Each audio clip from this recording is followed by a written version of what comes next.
Hello food lovers, welcome to RPSS వారి రుచులు. ఈరోజు మన ఛానల్లో అందరికీ ఎంతో ఇష్టమైన గుత్తి వంకాయ కూర ఎలా చేయాలో చూద్దాము. మన తెలుగింట్లో ఏ శుభకార్యమైనా ముందుగా ఉండాల్సిన ఐటెం గుత్తి వంకాయ. చూస్తేనే నోరు ఊరిపోతుంది. అసలు వేడి అన్నంలో గుత్తి వంకాయ వేసుకొని తింటే సూపర్ అబ్బా! అసలు ఇంకా ఆలస్యం ఎందుకు, మనం త్వరగా వెళ్ళి ఎలా చేయాలో చూద్దాం. మరి ఈరోజు మనకు కావలసిన ఇంగ్రీడియంట్స్ ఏంటో చూద్దామా? మనకి కావాల్సింది ఉల్లిపాయ, వంకాయ, టమాటా, అల్లం వెల్లుల్లి, పచ్చిమిరపకాయలు, నిమ్మకాయ సైజు, చింతపండు. ఇవన్నీ శుభ్రంగా తురుముకొని పక్కన రెడీగా పెట్టుకుందాము. నేను వంకాయని 4 ముక్కలుగా చీల్చుకున్నాను. కాడ దగ్గర మాత్రం జాయింట్ ఉంచుకోండి.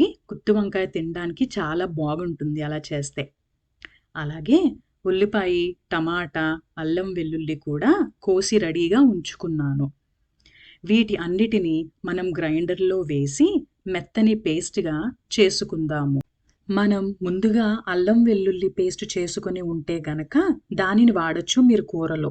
నేను ఇక్కడ పచ్చి అల్లం వెల్లుల్ని టమాటా ఉల్లిపాయలతో కలిపి మిక్సీలో మెత్తగా గ్రైండ్ చేసుకుని పక్కకి తీసి పెట్టుకున్నాను. ఇప్పుడు మనం స్టవ్ వెలిగించుకొని ఒక బాండీ తీసుకొని వేడి చేసుకున్నాక వంకాయలు వేపడానికి సరిపడా నూనె వేసుకుందాము. నూనె వేడెక్కాక మనం కోసి పెట్టి ఉంచుకున్న వంకాయల్ని ఒక్కొక్కటి జాగ్రత్తగా వేసుకుందాము. జాగ్రత్త అండి, వంకాయలు నీటిలో ఉన్నాయి కాబట్టి నూనెలో వేయగానే అది చిటపటలాడి మన మీద తుల్లే అవకాశాలున్నాయి. సో మీరు కొంచెం దూరంగా ఉండి అటు ఇటు గరిటతో తిప్పుకుంటూ వంకాయలు శుభ్రంగా అన్ని వైపులా కాలేలాగా చూసుకోండి. కాసేపు మూత పెట్టి మగ్గనిద్దాము. మీకు తెలిసిందే, కొంచెం ఉప్పు వేసుకుంటే ఏ కూరగాయ అయినా సరే కూడా మెత్తగా త్వరగా ఉడుకుతుంది. అందుకని నేను ఇప్పుడు కొంచెం సాల్ట్ వేసుకొని అటు ఇటు తిప్పుకొని వంకాయలు లైట్ బ్రౌన్ కలర్లోకి వచ్చినంత వరకు ఫ్రై చేసుకోవాలి. మనం వంకాయలను అలాగే ఉంచేస్తే ఒకవైపు బాగా మగ్గి రంగు మారి ఇంకొక వైపు వేరొక రంగులో మగ్గకుండా కనిపిస్తుంది. అందుకని తరచూ అటు ఇటు వంకాయల్ని తిప్పుకుంటూ సమానంగా 4 వైపులా ఫ్రై అయ్యేలాగా చూసుకోవాలి. ఇప్పుడు వేగిన వంకాయలను తీసి వేరే ప్లేట్లో పెట్టుకొని అదే బాండీలో కాగిన నూనెలోనే మన కూరకి సరిపడ తాలింపులు తీసుకుందాము. నేను ఇక్కడ ఆవాలు, జీలకర్ర, పచ్చిశనగపప్పు, మినపప్పు తీసుకున్నాను. అలాగే 2 రెమ్మల కరివేపాకు, 2 ఎండుమిర్చి తీసుకొని ముక్కలుగా వేసుకొని అవి దోరగా ఏగినంత వరకు లో ఫ్లేమ్లో అటు ఇటు తిప్పుతూ వేయించుకోండి. మనం ముందుగా కట్ చేసి పక్కన పెట్టుకున్న ఉల్లిపాయలను, పచ్చిమిరపకాయలను వేసుకొని అవి త్వరగా మగ్గడం కోసం నేను కొంచెం సాల్ట్ వేసుకొని అవి లైట్ బ్రౌన్ కలర్లోకి వచ్చినంత వరకు లో ఫ్లేమ్లో ఫ్రై చేసుకోవాలి. ఇప్పుడు మనం ముందుగా పేస్ట్ చేసి పెట్టుకున్న అల్లం వెల్లుల్లి, ఉల్లిపాయ, టమాటా పేస్ట్ని ప్యాన్లో వేసుకొని అది కూడా పచ్చి వాసన పోయినంత వరకు ఫ్రై చేసుకోవాలి. మనం ఉల్లిపాయ, టమాటా, అల్లం వెల్లుల్లి అన్నీ పచ్చివి తీసుకున్నాము కాబట్టి పచ్చి వాసన పోయేంత వరకు డీప్ ఫ్రై చేసుకోవాలి.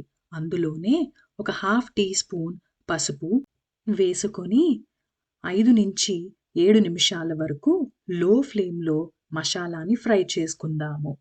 చూడండి, మసాలా అంతా దగ్గరికయ్యి లైట్ బ్రౌన్ కలర్లో కనిపిస్తుంది. ఇప్పుడు ముందుగా తీసి పెట్టుకున్న చింతపండు రసాన్ని వేసుకొని మసాలా, చింతపండు శుభ్రంగా కలిసేలాగా కలుపుకొని 5 నుంచి 10 నిమిషాల వరకు మూత పెట్టి ఉడికించుకుందాము. కూరకి సరిపడా కారం, ఇక్కడ నేను 1 టేబుల్ స్పూన్ కారం తీసుకున్నాను. మనం ముందుగా వేయించి పెట్టుకున్న వంకాయలను ఈ గ్రేవీలో వేసుకొని మసాలా అంతా ఈ వంకాయలకు పట్టేలాగా కలుపుకొని మూత పెట్టి మరొక 10 నిమిషాల పాటు లో ఫ్లేమ్లో ఉడికించుకుందాము. తెరిచి చూస్తే కూరంతా బాగా ఎగిరి మసాలా అంతా కూడా వంకాయకి చూసారా ఎలా పట్టి ఉందో. కొత్తిమీరతో గార్నిష్ చేసుకొని సర్వింగ్ బౌల్లోకి తీసుకుందాము. వేడి వేడి అన్నంలో గుత్తి వంకాయ కూరతో సూపర్ ఉంటుంది. ట్రై చేయండి. ఈ ఛానల్ మీకు నచ్చినట్టయితే please subscribe, like and share with your family and friends. Thank you.